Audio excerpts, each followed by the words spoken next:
Hello, my beautiful friends, my fellow sparkly space blobs, the goo entering the cocoon phase, the butterflies emerging, everything in between and beyond. We are back in this space, and we're going to take a moment to honor the shift of Neptune from Pisces into its first little journey into Aries that starts on March 30th. And I tell you what, this conversation has felt really intimidating to me. I've spent the last few days just really pondering it and exploring it and having so many emotions come up. It's been a really soul-searching time exploring this symbol, this archetype, and this kind of energetic shift over. I think that's true for a couple of reasons. One being that Neptune is the least linear, least word goal setting kind of energy you can work with. This is the great weaver. This is the great primordial soup of consciousness and connectivity. This is the great experience of dissolving into this larger, expansive self. This is the world of imagination, of fantasy, of vision, of the non-verbal, which is one of my favorite places to do my work. It's one of those natural places for me where I explore and experience the world. And I think many of us in this space have a natural connection to that Neptunian, watery, intuitive, subconscious, wild weaving energy. But it also makes it a little bit hard to talk about and to put into a nice framework because it works behind the scenes, because it works in this very mysterious way that isn't always obvious. The other reason I think it's really intimidating whenever I sit down to talk about one of these larger transits is that, astrology cannot tell the future. And it's not a tool to control ourselves, control others, or try to control the outcomes of the world we live in. These are not predictive chats. And I'm somebody who does not believe that astrology works as a causation of everything that happens in the world. Where because this planet's here, this is going to happen. Because this transit's happening, then we're going to have this hard time. I push against that a little bit because I think that this is a two-way street. It's a meaning-making dialogue that we are constantly having with the universe we are in. And the more intentionally we can really show up to that conversation, the better. And I think that's especially true for Neptune. If you think about this subconscious, primordial soup, sea connection that we have, the nonverbal, the visionary, it's a really important relationship to foster, our relation to both Neptune and Pisces, to foster and care for and tend to this part of ourselves, because it's also a part of life in this world that can be taken for granted. Our systems, our nervous systems, our imaginations, our visions can get co-opted by systems of stress, fear, and control. And we've seen that so often too in spiritual communities, that the visionary, the connective, the intuitive can be manipulated to keep people in scenarios that don't actually feel good. So I actually think that having meaningful chats about Neptune can be a really healing process in and of itself by just giving ourselves the empowerment to engage with and explore it. And in doing that, I think that is probably the most important ingredient that we can work with as we explore this Neptunian shift. I often come from the perspective of how we tend to our inner gardens, because that's one place where we can implement meaningful change, shift, transformation. And it's also true that we don't need to control ourselves into the perfect entrance into Neptune and Aries in order to make the world better. I think it's important too, when we're going to these conversations, not to feel like we're trying to be really well prepared so that we make sure the right things happen in the world and try to control ourselves through astrology into making the world a better place. We want to relax into this space and just kind of explore these archetypes together and the way the different combinations of Pisces, Neptune in Pisces and Neptune in Aries expresses itself, some of the different flavors that can come up from that, and really get ourselves oriented within all of that. So that is our goal here today. We are creating and crafting and weaving with that Neptunian great ocean of life and vision. We're playing with our story crafting, our meaning making, and we're really opening up that two-way conversation between ourselves and the universe. And that is one of the gifts that Neptune brings us. So that's what we're going to do here today. I highly recommend getting your journal out, getting your art out, doing whatever you like to do while we chat, and just get relaxed into this space, and let's get into it.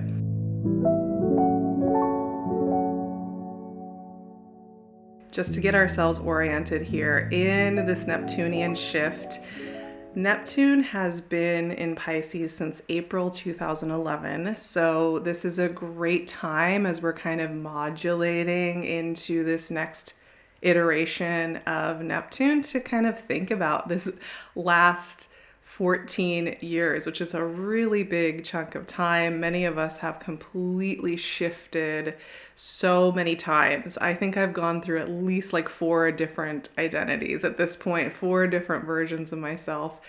And that's just a guess, but it's a really beautiful and interesting thing just to think about how we have each changed, and maybe even how cultures changed, where we are now, and just reflecting on that can be really, really interesting.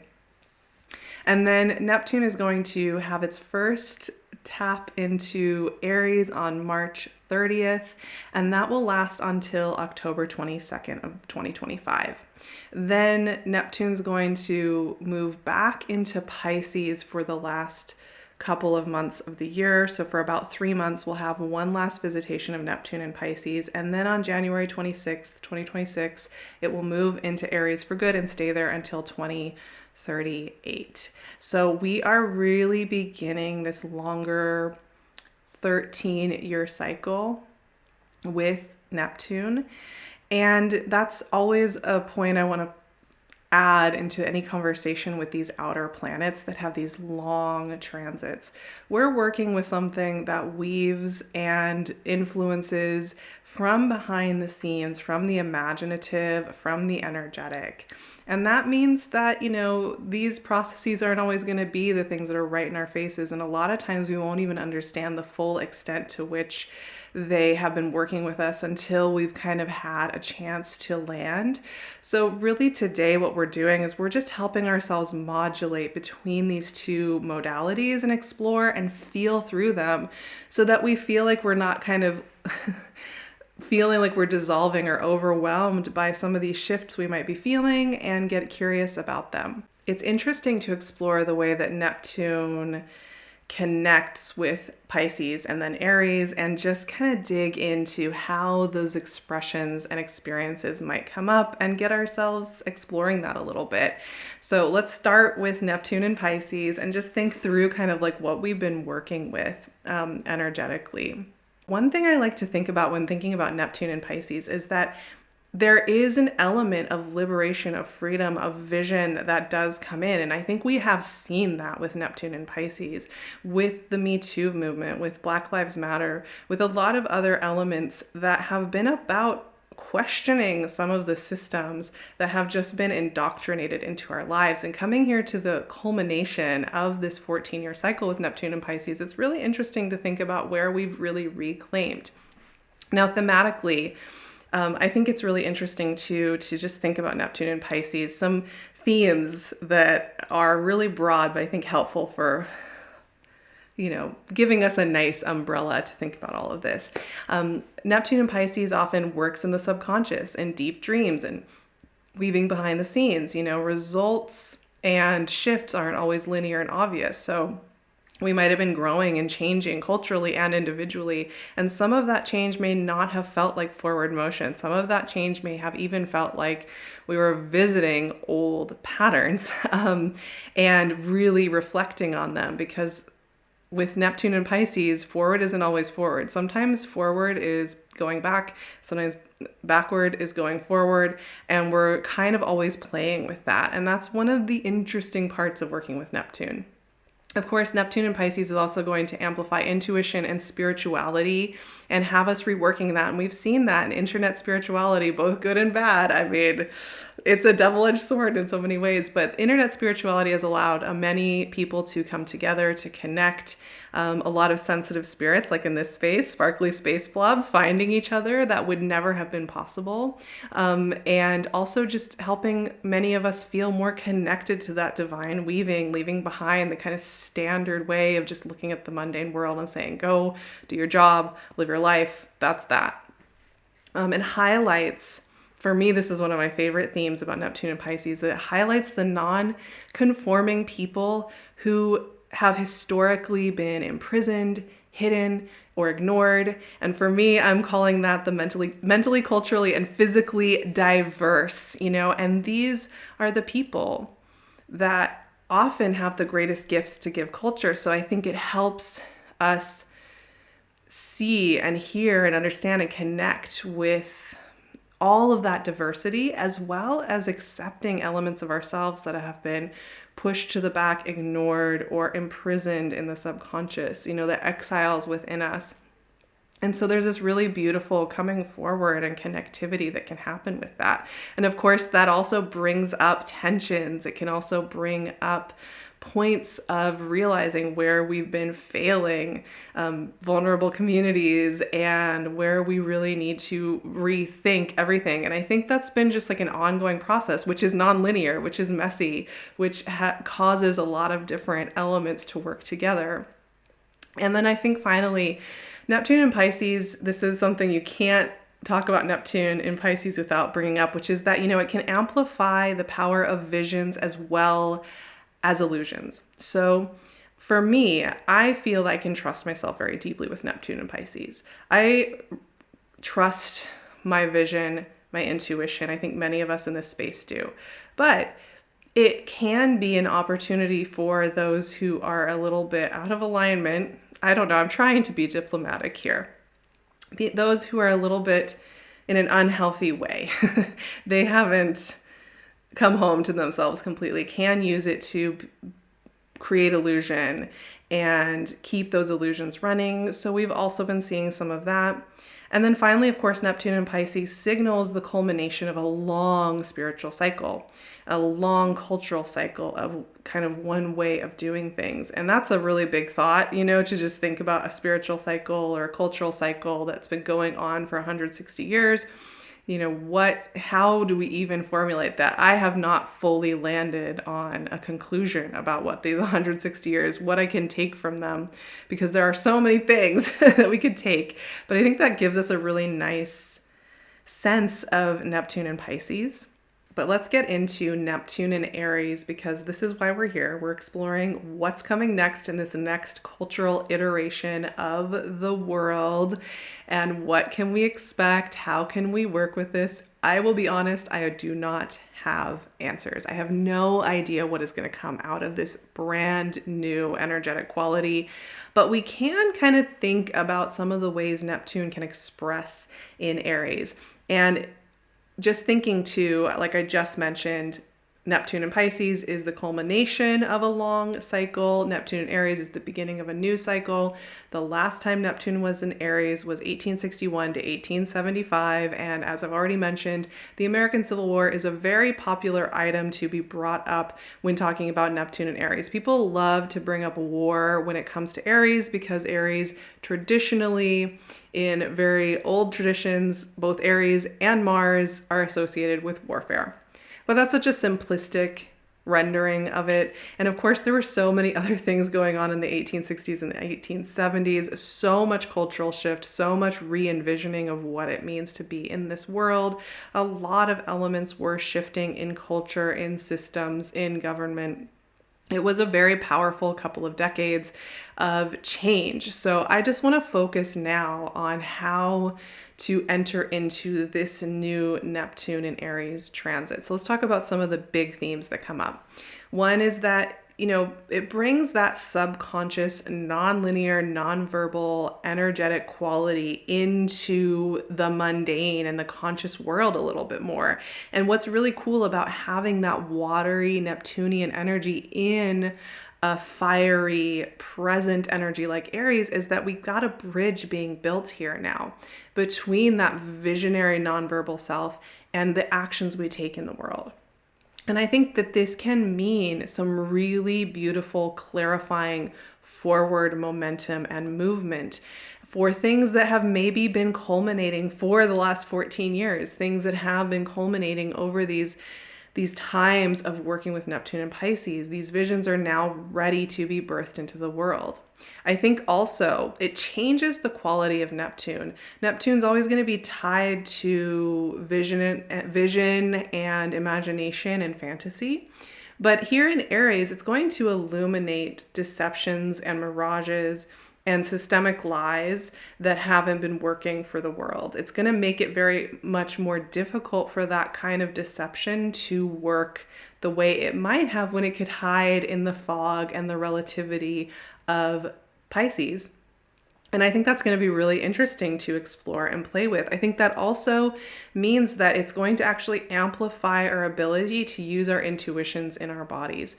And it clarifies visions that are ringing true and feel good in the body, as well as clarifying things that feel off in the body, off in our core. Aries for me is about that sacred flame that lights up when we see or connect with something that just excites us. It's a very enthusiastic energy that wants to move toward what feels good, magnetically pulls us forward. And having Neptune here is going to tap us into the intuitive knowing of yes, no, this feels good. This doesn't feel good. And that means that many of us are going to feel really, really clear on what needs to happen next. And that is exciting. And I am anticipating a lot of really interesting life shifts in a lot of our lives and in our culture because of that. And it accelerates as well creation. As long as we're longing from a really true place, Neptune and Aries can actually connect that subconscious layer of longing with our conscious minds and help us to more effectively move toward things that feel true.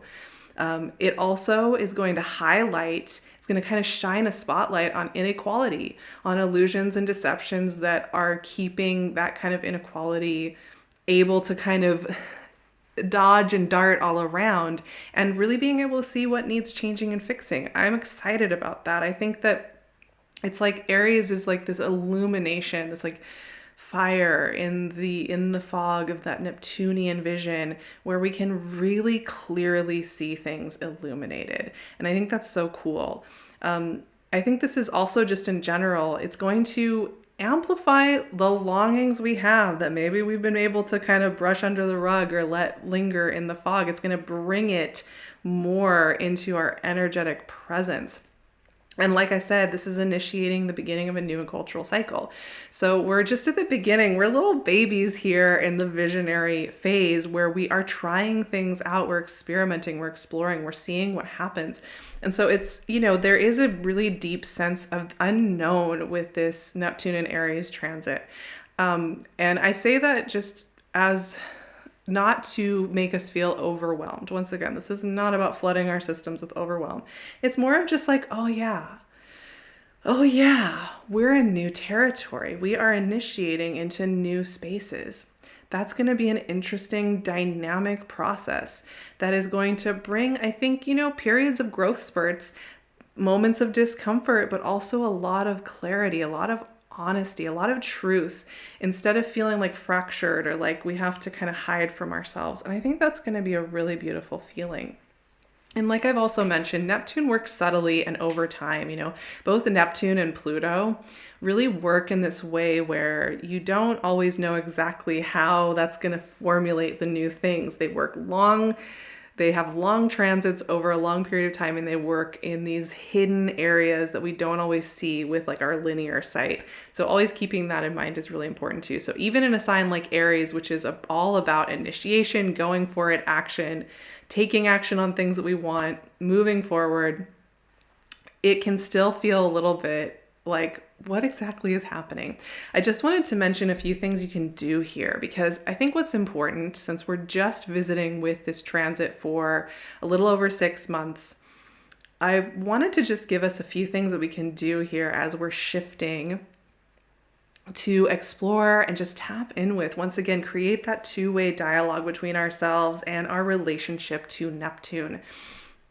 And these all have to do with just hearing ourselves and doing that softly and gently. So notice what you prefer. Have you been trying to maybe deny things that have been shifting for you, or trying to just say, I'll wait till later? And these can be simple things like just preferring not meeting up with that group of friends, or wanting to go to bed at a different time. It can be bigger things as well. Are you talking yourself out of what you need or would like to see? Are you talking yourself out of times when it just doesn't feel right? And that's another theme.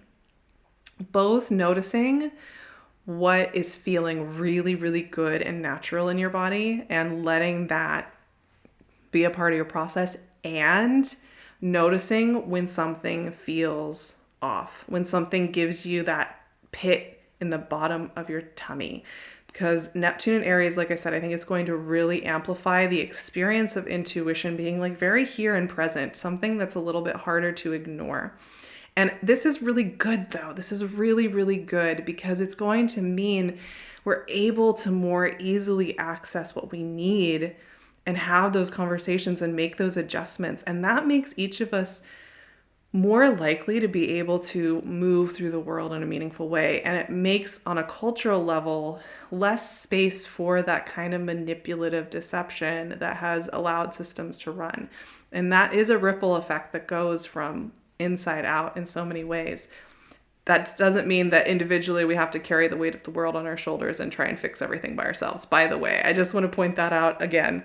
I think also just get intentional about using your intuition. And that's a really big word, and it's a really big theme. I have so many resources on my Patreon if you want like some practices for getting in touch with that. I highly recommend checking out my Wild Dreaming series and my Intuition series over there. But I think this is just like really give yourself full permission to notice your intuition and your synchronicities and your connectivity. Like give yourself permission to put that forward in your like vision for each day when you get up. Like just let it work with you, because that is a really strong place of empowerment as we work with Neptune and Aries. And we can start doing that now in little simple ways. We don't have to jump to every conclusion about everything we have to change for the rest of time. We're just starting by allowing these intuitive nudges to be really, really present. And finally, just get curious about who you're becoming. Many of us, while we are going through the larger cultural shift, Neptune is much more about the much bigger process, not just our individual transformation, but of course we're going to be individually transforming. Many of us are taking on new forms. Like we really are. And we can't score keep. We can't focus on the sunk costs all the time and effort we put into this version of ourselves that we are not interested anymore. We've got to let ourselves get curious about what we're becoming, who we're becoming, what that looks like next. And just create a little bit more space for the fact that you can totally transform into different versions of yourself, and you will. And Neptune in Aries is really inviting that kind of shift, and from a place, I think, of really, really deep love and curiosity. This is like beginner mind kind of energy, little baby beginner mind, where everything is just like, wow, amazing. And that's really the best way to, I think, to approach Neptune and Aries and this time of shift. I just want to pull one intuitive card as we sit here at this threshold, which has been such an important energy this year. The threshold of Pisces and Aries. We keep crossing over it with Venus, with Mercury, and soon Saturn's going to join that waffling between Pisces and Aries. Like we are really at that 0 point of new beginnings. And as always, like, take care of your energy. It takes a lot of energy to be born. Newborns of any type in the animal world need a lot of rest, in between all of that learning and culminating. And it's just important to remember that. and as a world being birthed again. What a huge undertaking. It's messy. It's not always tidy. It's not always comfy, but there's meaning there, you know? Eight of Cups. I think that's such a perfect card, though. Actually, sitting here, I'm realizing there couldn't be something more perfect, because this is a figure that is leaving one iteration of themselves. All these cups, you know, that have been cared for and tended to, this whole last cycle. But this is an adventurer, and I've always found that the Eight of Cups is one of those cards where there's this deep courage and understanding, oh yeah, we're leaving behind all of this familiar stuff, but we're headed toward this new mountain range, this new body of water. This is often associated with an eclipse. This little image of the moon here is associated with an eclipse, which, as I'm filming this, we are in the heart of eclipse season, and I'm feeling that energy really, really powerfully right now. But we're headed to these new mountains. And we're courageous enough to leave behind the familiar landscape and head into something new. And this is a really complicated time we are living in. I always am feeling like it's very important for me to feel very like I'm ethically doing this work, because it's important that we are able to feel we can dream and have beauty in our lives and connection, and that it's possible a more beautiful world can exist. And that's really what Eight of Cups is about, that the courage to be that journeyer. And in some ways, the Eight of Cups reminds me of the Fool. It's like a different iteration of the Fool, with their ability to walk forward with their cloak on their back and go on the journey. It's also important to remember that, yeah, we are going through a time where there is pain and there is illusion and there is manipulation, and all of that is happening simultaneously. And as we kind of come to this conclusion here of this time together, we'll be back together very soon for our next nourishing moment by the fire as we tell story. But it's important to remember that you taking that space as that brave adventurer walking toward the new mountain range, take that as a sacred, beautiful thing. And we're doing it together, but we're each also uniquely needing to choose that storytelling, that meaning making, that intentionality that is so, so powerful. And I think a lot of us feel like it is not enough. It's not going to fix the world. It's not allowed, maybe even. It feels like it's all the end. But the Eight of Cups for me is a reminding that this is an ending with an even bigger beginning. And that's very much the energy here. And that's very much the energy of just in general as we keep crossing this threshold and as we start to work with Neptune in a completely new energetic signature. Let me know. What are you feeling? What are your questions about Neptune? What's coming up for you when thinking about Neptune, when thinking about this new energetic era? I am still offering up wild dreaming practices as we move through the rest of Venus retrograde. And these practices are so much more than Venus retrograde. I think they really tap into what we were just talking about with embodied intuition. And I would love to see you on my Patreon. It's really affordable. It's a beautiful space that I really cultivate to allow us to be in meaning-making storytelling and vision as much as possible. It's a really safe, beautiful community. I love it. I really highly recommend joining me over there.